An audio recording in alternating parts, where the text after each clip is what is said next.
So if a man is hot for you and then he goes cold for you, then it means one of three things. The first thing, if he went from hot to cold for you, is because initially his intentions were not good to begin with. He was just there because he wanted to have sex. He either got the sex, he didn't want anything else, and so he moved on, or he didn't get the sex, and that's all he wanted anyway, and thank God he got the heck on. He saved you time and gave you the opportunity to make sure that it didn't block the way for the person that's supposed to be in your life. Okay, so that's good. The second reason why a man would go from hot to cold is because he's going through what's called the pull-away phase. And the pull-away phase is a biochemical process where a man starts to produce vasopressin for you, and he's producing the dopamine that causes him to bond and be excited for you. However, for a lot of women, they think just because a man is excited for them, they think just because a man wants to spend time with them, just because a man says a lot of great things for them,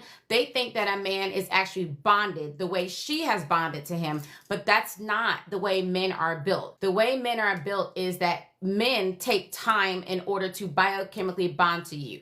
He can be attached to you. He can care about you. He can love making love to you. You guys can have the best conversations. You even can be bestest friends. And that man can still not be biochemically bonded to you. And if you have sex with him before he is biochemically bonded to you, then he is going to pull and he's going to disappear. And if he is bonded to you, then he is still going to go through the pull-away phase. Different men go through the pull-away phase in different degrees. This is what I found. I found that the more confidence that a woman has, the more a woman is solid in her value and her self-worth, and the more that she is just enjoying her life, she has a life and her life isn't centered around him, then usually the more she doesn't really notice when he's going through the pull-away phase. The pull-away phase is usually internal. He gets it together. He doesn't really pull that much. What I found is that women who are more into him than he's into her, or women who allow him too much access to her, or the relationship moves too fast, I find that the pull-away phase is more extreme in those situations. And so if he really has started to biochemically bond it to you, then even though he pulls away, then within 2 weeks, he's going to come back. If he has not bonded to you, then he's going to ghost in or play the game where he's cycling the block, coming and going, and all he's doing is feeding his ego in that situation. The third reason why a man would go from hot for you to cold for you is because he enjoyed the sex. He's gotten all the sex that he wants from you. And then something in science called the Coolidge effect takes place. The Coolidge effect is absolutely insane, ladies. It's so not fair. I'm not saying Mother Nature was fair to us. I'm just saying, what is the science, okay? So when the Coolidge effect happens, that means that he has become satiated with all of the sex that he can tolerate from you, and his testosterone is no longer triggered to want any more sex from you. He can't, even if he wanted to, he can't want anything else. Like, I interviewed over 4,000 men, women, and couples.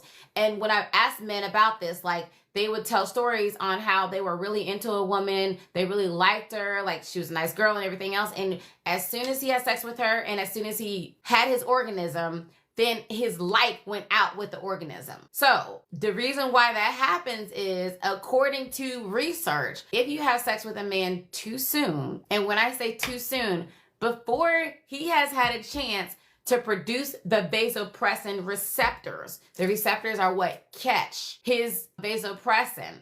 And if you don't give him that time, and according to Don Maslar, it takes a man on average between 3 months to 8 months to produce the vasopressin receptors. So if you jumping in bed with him, ma'am, you're basically playing vajayjay roulette. Most oftentimes, he would not have produced those receptors yet. And if he hasn't produced the receptors yet, once his testosterone run out of being triggered for you, then he's not going to be interested anymore. There is a gene called the DRD4 gene, and the DRD4 gene is what's considered the cheater gene. And it sounds like to me what you're asking me, do all men have the capacity to bond to one woman? And the truth of the matter is no, that some men are genetically wired to be players. That's the truth. Some men are genetically wired to be players.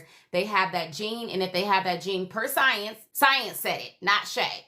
Per science, if they have that DRD4 gene, they are more likely to cheat on you. If he also is taking testosterone shots or pills or what have you, then what happens is the testosterone is blocking the vasopressin receptors. And if the testosterone is blocking the vasopressin receptors, that means that the receptors won't be available to catch the vasopressin, which means that he won't be able to bond to you. Vasopressin is a man's bonding hormone. That's what allows him to want to commit to you, to want to protect and provide for you. That's the part that makes him only want one woman for a life, is him producing that vasopressin. So if he is high in testosterone because he's taking it synthetically or whatever is off in him, then that's going to affect him. Also, what they have found is that if men have like low serotonin, then that can affect them from being able to bond to you as well. You should absolutely date 2 or 3 men at a time. If you're not dating 2 or 3 men at a time, you are doing dating bass backwards and you're doing yourself a disservice. And if you're one of those women who are making the excuse like, I don't have enough time, like I don't know, like I can only date 1 man at a time, just understand that's cognitive dissonance. You've been brainwashed, okay? As women, we have been brainwashed a lot to operate according to what's going to best benefit men. And this whole idea of dating 1 man at a time, that's something that men have systematically brainwashed women, shame women into believing that if she does, then she's a hoe or she's a slut or she's a lower quality or undesirable or he's going to leave or blah, blah, blah, blah, blah, blah, blah, blah, blah. It's a bunch of crap, because the truth is that the mature men who are marriage quality men who are single, they understand that as a single woman, if you're intelligent, if you value your time, if you value your body, if you value who you are, then you're going to want to choose the best option for you. And how are you going to know that if you're just dating 1 man at a time? That doesn't make any sense. Just let's go to the common sense corner for a second. How many of you guys, you like Bridgerton?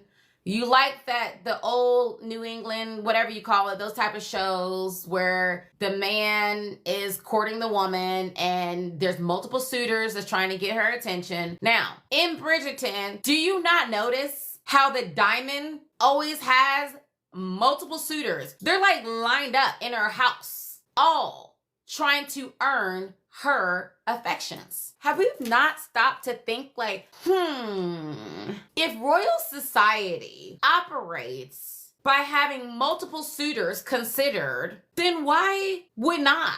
Like, why would you think royalty would encourage courting? And remember, when you're dating, because listen, we've muddied the waters of dating so bad that nobody knows exactly what dating is. Dating is an interview process. Dating is for data collection. Dating is not for you to be bumping uglies. That's not what it is. Dating is not a vagina fest. That's not what dating is. Dating isn't just you meet somebody, he's sexy, he smells good, okay, he looks good, and now you feeling hot and heavy down there, and now you want to throw it up in the air like it's hot water. That is not dating at all. I don't know what this is. I don't know what's happening in the dating game, but we really do need to redefine what dating is, because ladies, this way of dating, let me tell you something. You've been bamboozled, hoodwinked. You've been led astray.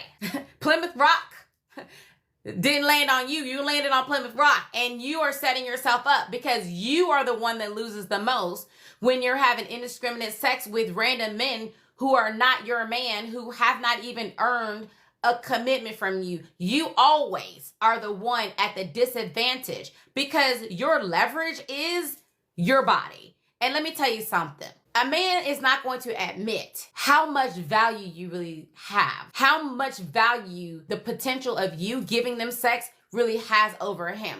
You as a woman and your feminine energy has so much power. Literally, you can build and crumble empires. And when a man is connected to a woman and he has sex with a woman, especially if you have a man who's practiced in certain art forms, I'll say, and he knows how to connect to a woman to draw her life force to feed him, I can't even tell you. Like, I wish I could peel back my brain so you could know half of the things that I understand that goes on that you're not even aware of. But one of them is that there are men that harvest women's energy, her feminine energy. It allows them to be able to make more money. It allows them to be more focused. It allows them to be able to be stronger and better athletes. It allows them to have a clearer mind. It allows them to live longer. It allows them to be healthier. Need I go on and on and on? So these men will harvest or be a vampire to your energy, and they're not coming for you. They're coming for that energy, that feminine energy that gives life. Because what your feminine energy does is it doesn't only give life to creating babies. Okay, it's much greater than that. Your feminine energy gives life to dreams, to thoughts, to creations, to desire. Your feminine energy is extremely powerful. So when this man is connecting into you and he doesn't have good intentions for you, not only is he absorbing your life force, but then what he will do is he will tie it. For a lot of men, they will intentionally cause a soul tie, and they will also cause a soul contract. That means that he will find a way to tie you up from another man wanting you energetically, and he will also create a mechanism energetically to be able to control you. So now he can manipulate you through the cord, through the contract. And here's the thing. You want to know what the craziest thing that I've seen that women do that like set them up? How many women do you know get a man, his name tattooed on her body? When you get a man's name tattooed in your body, that's blood magic. You created a contract. It's like signing a contract. You signed ownership of your body to him is what you're doing. Just think about it. Blood carries your energetic life force because every word has a frequency and a vibration. In order for you to, you have to get it removed because the intention, while it was being tattooed in your body, the intention combined with the blood magic is what creates the contract. So you created a soul contract when you allowed his name to be tattooed. And I know some of you guys know what the heck I'm talking about. Have you ever felt him cheating or lying? You wasn't even with him and you could feel it. Sometimes you can even hear conversations that he's having. Sometimes weird things start to happen. For some of you, he was so dark, and oh my God forbid you get a tattoo of a man that's into dark energy. Oh my God. Then you notice that things just aren't happening the way you want it to. Bad luck seem to follow you. Things aren't going right for you. Your health starts to deteriorate. Also, another thing too, ladies, let me preface this by saying that not only have I been doing this for 20 years, I'm one of the pioneers of love coaching. Love coaching didn't exist when I started doing this. I was one of the first ones to even call myself a love coach. And this was back in 2006. If you don't believe me, go on YouTube and look me up. So when I'm talking to you from a deep, holistic standpoint. Okay, I'm not talking to you about opinions and only my life experiences. I'm talking to you about what I know. And I've been seeing women who have done this for years. Another thing that women do is they will have sex with a man while she's on her period or while she is in ovulation. Ladies, if you take nothing else from me, please, for the love of everything holy, don't do that. I get it. Some of us get freaky and you want to be freaky and you think that freaky mess is sexy, okay? Unless he's your husband. And some of you guys are married to toilet trash for husbands, so not them, okay? Not them. I mean, he's your soulmate. He's a good guy. He has good intentions for you. You know your husband will ride at dawn for you. He has character, and that's it. Never, ever have sex with a man during your ovulation or especially during your period. Why?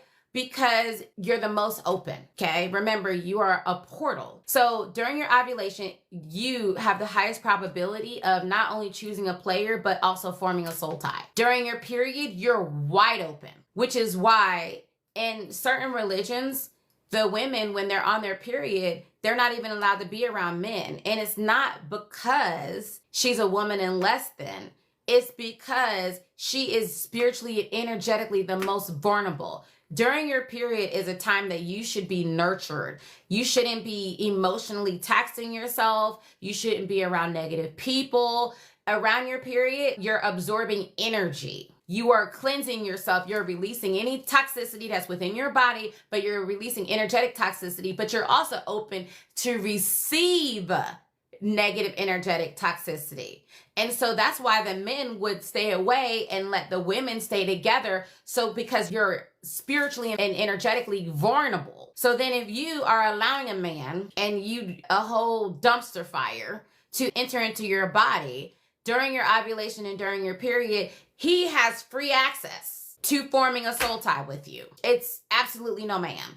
And then the last thing is, ladies, one of the number one rules when you understand how energy works. And now I know some of you guys this sounds like woo-woo, and that's fine, okay? But I'm telling you that there are things within the universe that will go beyond your even comprehension. And whether if you believe it or not, it's still true. And I'm West Indian. My family is from St. Thomas. And one of the practices that as a young girl I was taught is to be careful about women who would practice taking their bodily fluids and putting it into a man's food. Because what she's doing is, and she's doing that with the intentions of causing a tie in him, to cause him to be attached to her. And so when you do that, you're violating the first spiritual law, and that's free will. Not even God breaks the first law of free will. There are women who will want a man so bad that she takes away his free will. She will put her fluids in his food, and it will cause him to be attached to her. But what happens always is that eventually it comes back. So then she has to pay threefolds for violating his free will. So then horrible stuff starts to happen. And it has to. You have to finish out the karmic contract that you just created. So even though you might temporarily get this man, then you are dealing with so much backlash that it doesn't even matter. It's not even worth it. It's never worth it. You only want the man who with free will has actually chosen you. And if you just listen to what I'm teaching you, if you listen to the formula that I've been giving you and that I've been teaching you, you will never ever have to violate a man's free will. You'll have so many men that are trying to get your attention that your new problem will be trying to figure out which man you're going to choose. Back to what I was saying. If you don't believe me, there's a book called Pussy Power. And in the book, she talks about how she did that to a man. Not only did the man die, but before he died, first he was addicted to her after she did it.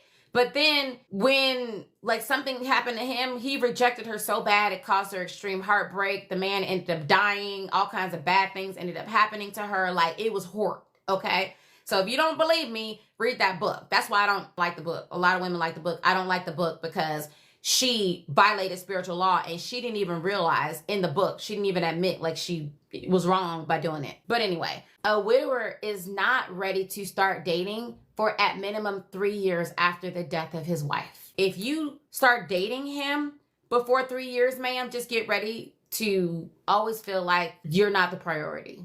Just always feel like that you are second fiddle to the wife that he lost. First of all, it takes him at least a year or two to mourn the loss of his wife. Then he needs to go through the player phase. He needs to go through getting it out his system, that he has this newfound freedom, this emotional freedom, and he needs to get that out his system before he will be ready to settle down with anybody else. In order to break a soul tie, the reason why a lot of women struggle, so a lot of women come to me who have a soul tie and she feels bad because she went to her church and she tried to pray it away, and she tried to baptize it away, and she tried to do all this stuff, and she's still tied to her ex. And the reason why is because she's only addressing the tie. She's only addressing the tie on one level. In order for you to effectively break a tie, you have to break it energetically, mentally, emotionally, and spiritually. You gotta break it on all 4 levels. Are you understanding what I'm saying? So your body, your skin, your cells have energetic memory. And if the soul tie has not been broken energetically in your body, then you're still going to be addicted to the person that you have a soul tie with. If you don't break it mentally, and a lot of times the reason why you have formed a trauma bond with this person is because of the traumas that you've experienced, because of the love blocks that you have. They created belief systems that you have about yourself. And energetically, you resonate with this person that you form a soul tie with. So if you don't break it mentally to the point where you don't want that person, like you want the soul tie to be broken. There's a lot of women who don't want the soul tie. They say that they want it broken, but they don't even want the soul tie to be broken. So you have to want it, and then you got to break it mentally, and then you got to break it emotionally, and then you got to break it spiritually. And in order to be able to break it spiritually, you have to know exactly what you're doing.